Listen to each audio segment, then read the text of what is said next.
everyone. Well, this is interesting. So, for those of you who don't know who Roman Abramovich is, he is one of Russia's biggest oligarchs, former owner of the Chelsea Premier League Football Club in London. He has Russian, Portuguese, and Israeli citizenship. And most importantly, he has access to Putin. In fact, you could say that Putin owes him one because way back when, Abramovich was one of the people who recommended to then Russian leader Boris Yeltsin to select Putin and start grooming him as his successor. So, I'm not saying that their relationship is simple. There's some contradictory statements about Abramovich, whether or not his influence on Putin is still as strong as what one might imagine. However,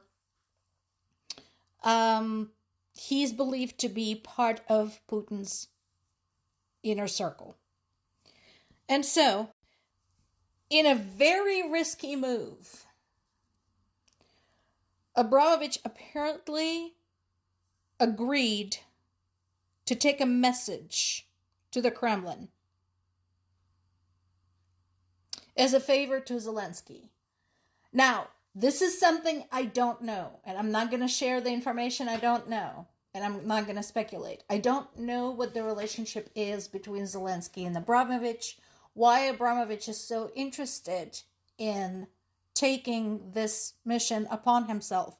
Because again, this is tremendously risky.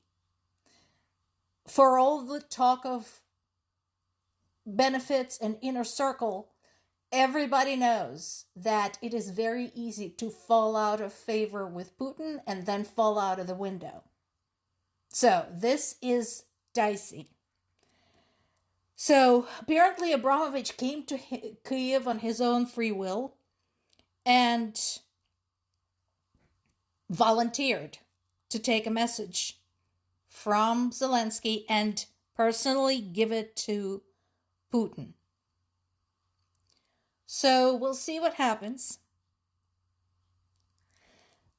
Zelensky once again pointed out that Russia is in the wrong here. Russia came barging into another country's territory.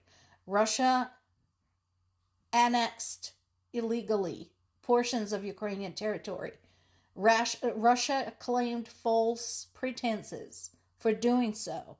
Nobody asked them there. Nobody invited them. Nobody wants them. Nobody needs saving. This is all bullshit. And at the moment, even though the fighting is still fierce, Ukraine is kind of kicking ass. So we'll see what happens. This is an interesting development. Meanwhile, since they know Russia had rejected any and all European initiatives for peace, Zelensky made the focus of the meeting between himself, the UK, France, and Germany, the urgent need to ramp up defenses. Specifically, not just the drones, but something to combat Russia's hypersonic Oreshnik missiles.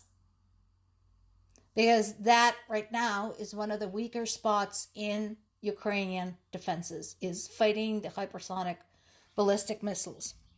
So far, no details were provided, and that's actually understandable, because when you're making plans for military production, it's not exactly something you want to share in detail with the potential enemy. So I can understand why they said, yes, we talked about it, but they didn't provide anything specific. Russia continues pounding Ukrainian civilians. One of the strikes was in my native Zaporizhia region. at a public transportation stop, which killed at least 2 people and wounded more.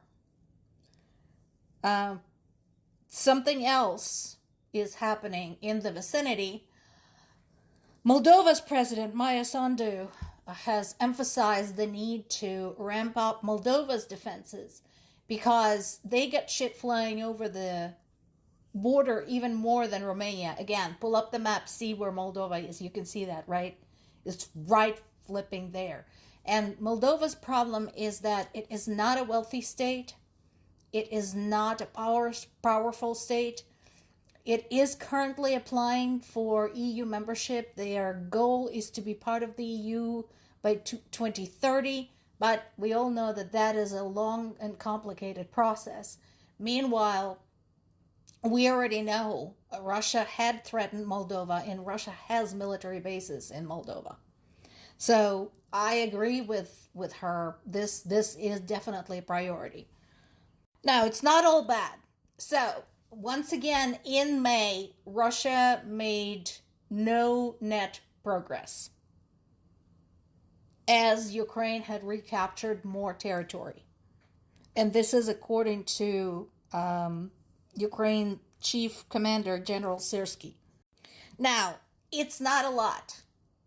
I agree that this is not a lot. 100 square kilometers, it's only about 39 square miles. But you know what?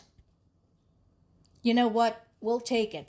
So all in all, this brings Ukrainian gains for the year up to 232 square miles or 600 square kilometers. Again, I'll take it. These are very small steps, and I understand that. But considering how complicated this whole thing is, good enough. And yes, I agree with Syrskyi when he says that the situation at the front is extremely complex. As I mentioned many times before, first of all, the front line is friggin' long. That is one of the biggest challenges. And so there are different levels of fighting happening and different types of attacks happening. There are different levels of proximity to the major cities and so on and so forth. So right now, not surprisingly, the heaviest fighting is taking place in the Pokrovsk sector in the Donetsk region, as well as in the Zaporizhia region. Hulaypole, oh God, poor Hulaypole, it barely exists anymore. I mean, I know exactly where that is. We drove by it so many times when I was a kid. But yeah, so there is very heavy fighting there. The army is determined not to let Russians get any closer to Zaporizhia. And as I mentioned before, Putin had rejected any and all European initiatives, saying that the war will be decided on the battlefield. You know what? Fine. Fine. You want to decide it on the battlefield? Fine. We can kick your ass on the battlefield. Let's do that.